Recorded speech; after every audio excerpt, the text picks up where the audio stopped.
በስመ አብ ወወልድ ወመንፈስ ቅዱስ አሐዱ አምላክ አሜን። ውድና የተከበራችሁ የዚህ መርሃ ግብር ተከታታይ ወገኖቼ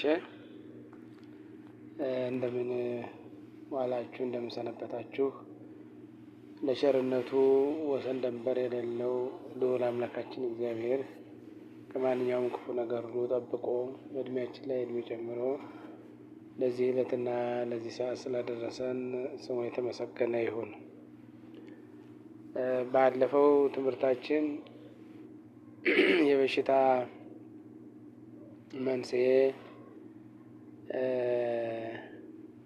ከሆኑ ነገሮች የመጀመሪያውን ክፍል አይተናል። እሱን እንግዲህ ተከታተሉ። ምን እንደሆነ የመጀመሪያው የበሽታ መንስኤ ከቪዲዮ ታገኛላችሁ ማለት ነው። አልደግመውም። አሁን ሁለተኛውን ክፍል ነው የምናየው። በክፍል 2 ትምህርታችን በሽታ እንዴት ይፈጠራል፣ ከየት ይነሳል የሚለውን ነገር የምናይበት ነው። በሁለተኛ ደረጃ የበሽታ ወይም የህመም ምንጭ ክፉ መንፈስ፣ ክፉዎች መናፍስት ናቸው። በክፉዎች አጋንንት፣ በክፉዎች መናፍስት እና በሰይጣናት በሽታ ሊከሰት ይችላል። ሰይጣን የበሽታ ፈጣሪ፣ የሰው ልጆች ጠላት በመሆኑ ከሚያጠቃበት መንገድ ሰዎችን ከሚያጠቃበት መንገድ አንዱ ሰዎችን ለበሽታ መዳረግ፣ ሰዎችን በሽተኛ ማድረግ፣ በጤና በደስታ እንዳይኖሩ ማድረግ ነው። ይኸውም እንግዲህ የእግዚአብሔር ቃል የሚነግረን ነገር አለ። በዚህ በአንደኛ ሳሙኤል ምዕራፍ 16 ቁጥር 14 ላይ ያለው ቃል ንጉሥ ሳኦልን ክፉ መንፈስ ያሰቃየው እንደነበረ ተጽፏል። እንግዲህ ዲያብሎስ ሰይጣን እንዲሁም ጭፍሮቹ አጋንንት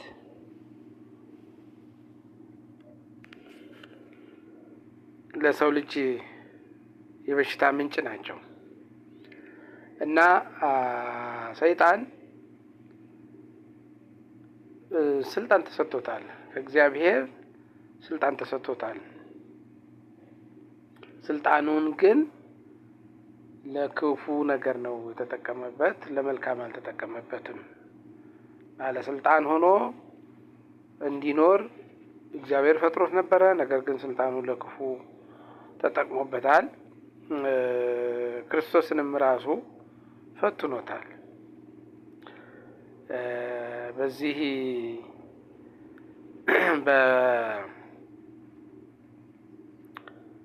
በቅዱስ ቃሉ እንደምናየው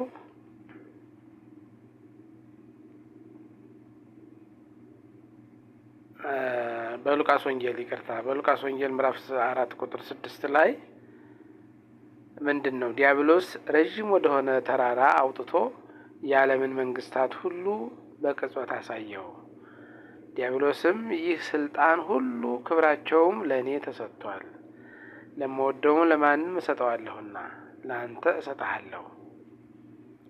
ስለዚህ አንተ በእኔ ፊት ብትሰግድ ሁሉ ለአንተ ይሆናል አለው። ኢየሱስም መልሶ ለጌታ ለአምላክህ ስገድ፣ እርሱንም ብቻ አምልክ ተብሎ ተጽፏል አለው። የሉቃስ ወንጌል ምዕራፍ 4 ቁጥር 6፣ ኤፌሶን 2:1፣ ቆላስይስ 1:13 ስልጣን እንደተሰጠው ይህንን ስልጣኑን ግን ያለ አግባብ እንደተጠቀመበት ነው። ስገድልኝ፣ ተንበርከክልኝ፣ ብትሰግድልኝ ይህን የዓለምን ክብር እሰጥሃለሁ ብሎ ክርስቶስን እንደፈተነው ክርስቶስም ለአምላክ ለእግዚአብሔር ብቻ ስገድ ተብሎ ተጽፏል ብሎ ድል እንዳደረገው ነው። እና እንግዲህ ስልጣኑ የተወሰነ ነው። የዲያብሎስ ስልጣን የተወሰነ ነው። እንግዲህ ብዙዎችን በዚህ በተሰጠው ስልጣን ፈትኗል።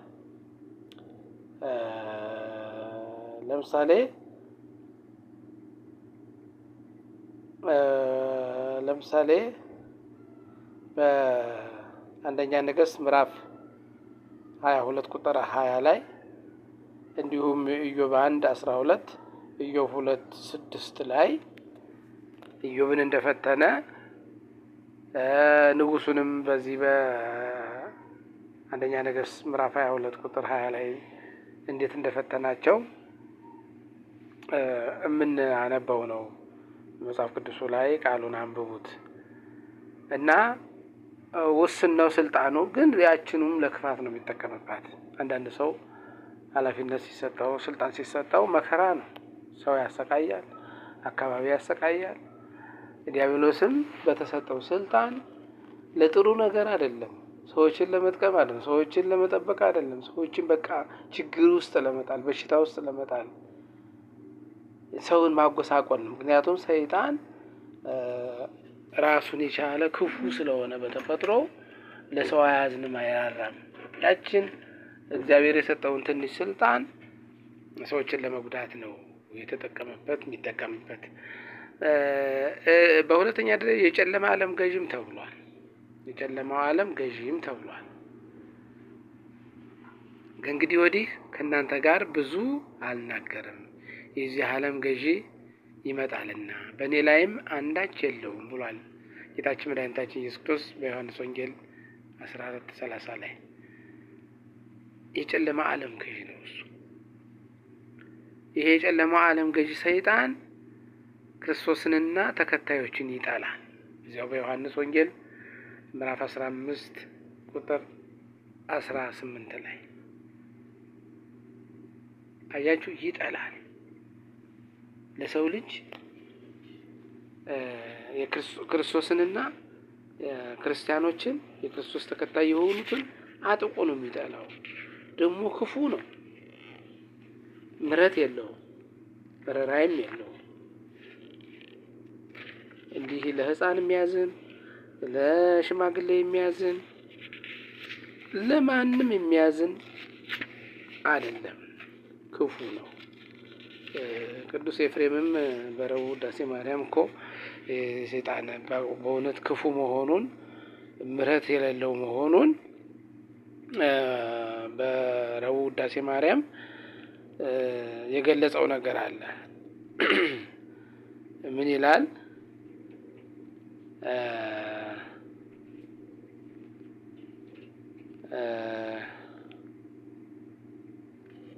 ወህትሰ ድንግል ይእቲ እንተ ወለደት ለነ መድኅነ እምድኅረ ወለደት ኪያሁ ነበረት በድንግልና ከመ ትካት ቡሩክ ውእቱ ፍሬ ከርሥኪ ኦ ወላዲተ እግዚእ ዘመጽአ ወአድኀነነ እምእደ ጸላኢ ዘአልቦ ምሕረት። ይህችን ነው የፈለኳት።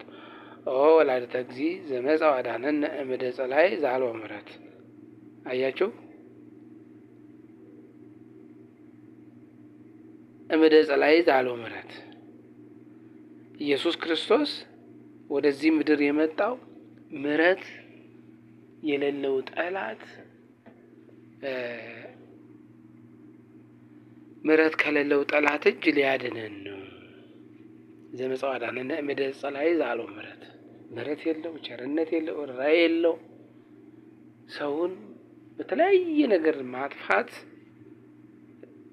የሚፈልግ ምሕረትና ቸርነት የሌለው ጨካኝ የሆነ እሱ ሰይጣን ነው እና በጣም ነው ሰውን የሚጠላው፣ ክፉ ነው እና ምሕረት የለውም፣ ርኅራኄ የለውም። ዛሬ በተለያዩ ሰዎች ላይ አድሮ ሕፃናትን የሚያስገድል የሰው ደም የሚጠጣ ክፉ ነው እና ምሕረት የለውም በማለት ይናገራል ማለት ነው።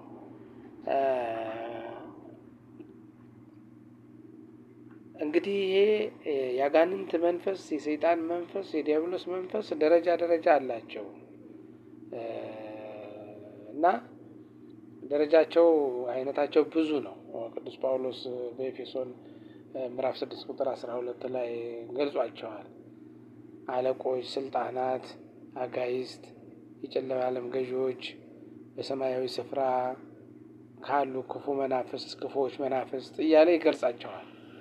ኤፌሶን 6:12 አንብቡት። አጋንንት ሰውን በተለያየ ነገር በተለያየ በሽታ ላይ ይጥላሉ። ለምሳሌ አጋንንት ሰውን እውር፣ ዲዳ፣ ደንቆሮ፣ እብድ፣ ጎባጣ የተለያየ አይነት በሽታ ላይ እንዲወድቅ እንደሚያደርጉ የእግዚአብሔር ቃል ይነግረናል። ለምሳሌ በማቴዎስ ወንጌል ምዕራፍ 12 ቁጥር 22፣ ሉቃስ 8:26፣ አሁንም ሉቃስ 13:11፣ ማርቆስ 9:22 እነዚህን የእግዚአብሔር ቃላቶች ስንመለከት አጋንንት በሰው ልጆች ላይ የተለያየ ልዩ ልዩ በሽታዎችን በልዩ ልዩ የአካል ክፍሎቻቸው ላይ ሊያደርሱ የሚችሉትን ጉዳት የሚገልጽ ነው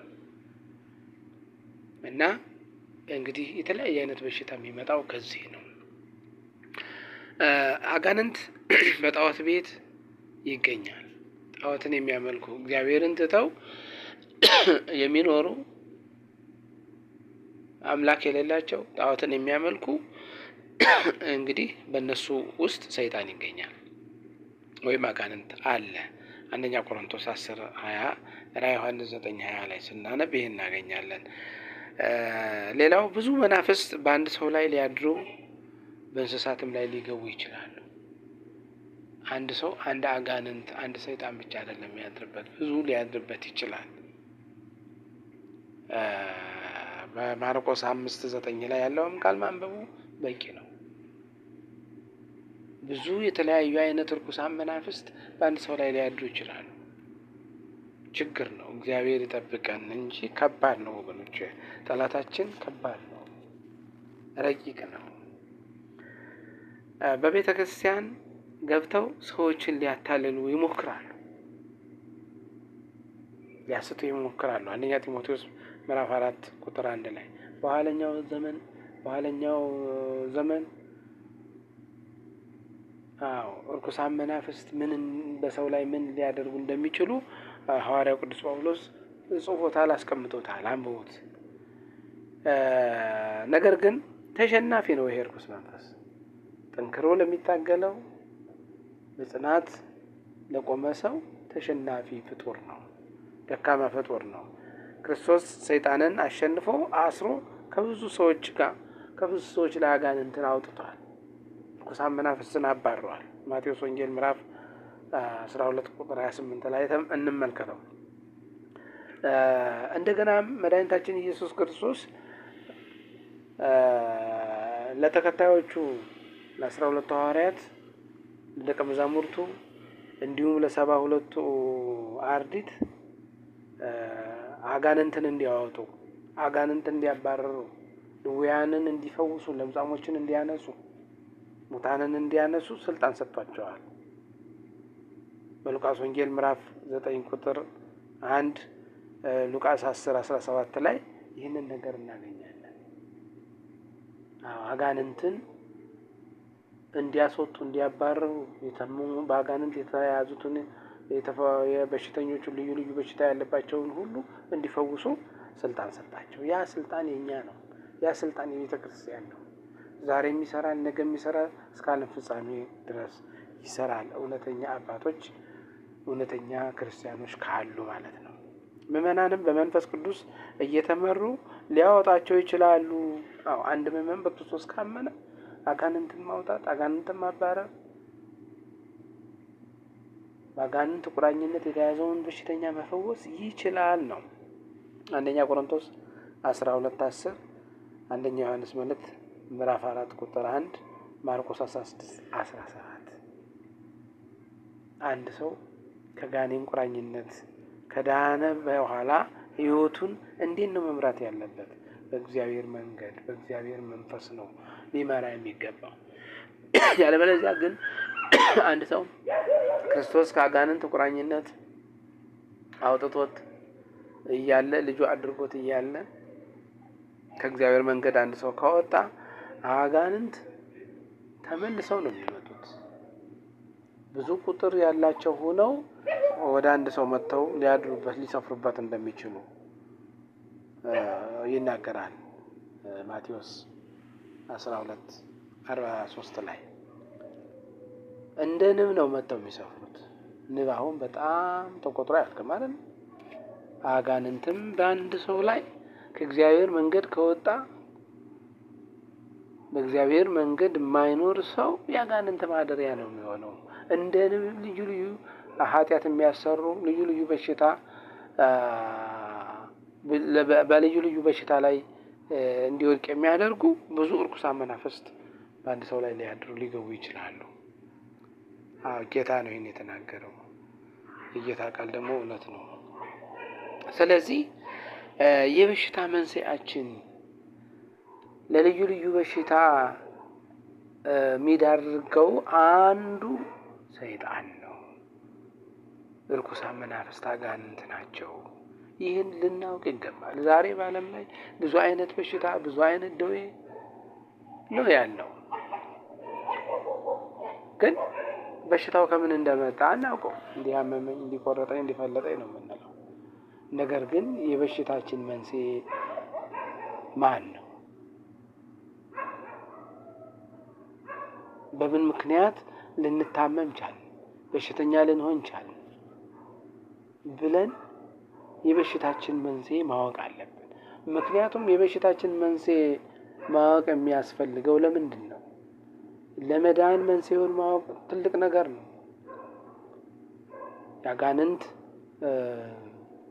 በሽታ ከሆነ አጋንንት የሚወጣበት አጋንንት የሚባረርበት ከአጋንንት ስራት የምንፈታበት መንገድ አለ፣ ስራ አለ። እግዚአብሔር ከአጋንንት ስራት ከአጋንንት ደዌ ከአጋንንት ከመጡት በሽታ እንዴት ልንፈወስ እንዴት ልንድን እንደምንችል ያስቀመጠልን ነገር አለ። ያንን ለማግኘት በዚያ መንገድ ሂደን ጤነኛ ሆነን እንድንኖር ከበሽታ ነፃ ሆነን እንድንኖር ማወቅ አለብን። ስለዚህ በሽታዎች ሁሉ በአንድ አቅጣጫ አይደለም የሚመጡት፣ በልዩ ልዩ መንገድ ነው የሚመጡት እና ሰይጣን የአንዱ የበሽታችን መነሻ ነው። ኢዮብን የፈተነ እሱ አይደለም እንዴ? ኢዮብን የተለያየ ችግር ላይ የጣለው ሀብቱን ያጠፋበት ልጆቹን የገደለበት ይሄማ አልበቃ ብሎ ሰውነቱን በተለያየ ቁስል አቁስሎት አሳምሞት በብዙ ስቃይ ኢዮብ እንዳለፈ ያው የጠቀስኩላችሁን የእግዚአብሔርን ቃል ማንበቡ በቂ ነው። ጻድቅ ስለነበረ ታማኝ ስለነበረ ፈሪሃ እግዚአብሔር ስለነበረው ቀንቶ ማለት ነው። ዛሎ ምሕረት የለውም። ደህና ሰው ሲያይ ጥሩ ሰው ሲያይ ከእግዚአብሔር ጋር የተገናኘ ሰው ሲያይ ደግሞ በጣም ነው የሚቀናው። እንግዲህ በጻድቁ ኢዮብ ላይ እንዲህ የጨከነ ጽድቅ ለሌለን ታማኝነት ለሌለን ሰዎችማ ምን ያህል እንደሚጨክን። ነገር ግን የእግዚአብሔር ምሕረት ስለማይለየን ድካማችን ስለሚያውቅ እግዚአብሔር እንዲሁ ጤነኞች ነን ማለት እንችላለን ወገኖች። ግን በስጋ ጤነኛ መሆን ማለት በነፍስ ጤነኛ መሆን ማለት አይደለም። ዛሬ ጤነኛ የሆነ ሰው ነገ አይታመምም ማለት አይደለም። ልንጠነቀቅ ይገባል። ጠላታችን የሚተኛ አይደለም፣ የሚያንቀላፋ አይደለም። ምሕረትም ያለው ቸርነትም ያለው የሚራራም አይደለም፣ ክፉ ጨካኝ ነው። ስለዚህ ከዚህ ጨካኝ እጅ ለመዳን ከእግዚአብሔር ጋር መኖር አለብን። ይህን ጠላት ይህንን ክፉ ምቀኛችን ልንከላከለው የምንችለው እግዚአብሔርን ስንይዝ ነው፣ ከእግዚአብሔር ጋር ስንሆን ነው። እና እንግዲህ የበሽታ መንስኤ ሰይጣን እንደሆነ፣ እርኩሳን መናፍስት አጋንንት እንደሆኑ ቅዱስ መጽሐፍ በሰፊው ይናገራል። እና የህመማችን መንስኤ እሱ መሆኑን ልንረዳ ይገባል ማለት ነው። መፍትሄውን ደግሞ ወደፊት እናያለን ማለት ነው። ለዛሬው እዚህ ይበቃናል። የመከረን ያስተማረን ቸሩ አምላካችን እግዚአብሔር ክብር ምስጋና ለሱ ይሁን። ከአጋንንት ፈተና እግዚአብሔር ሁላችንም ይጠብቀን። አሜን። ወስብሐት ለእግዚአብሔር።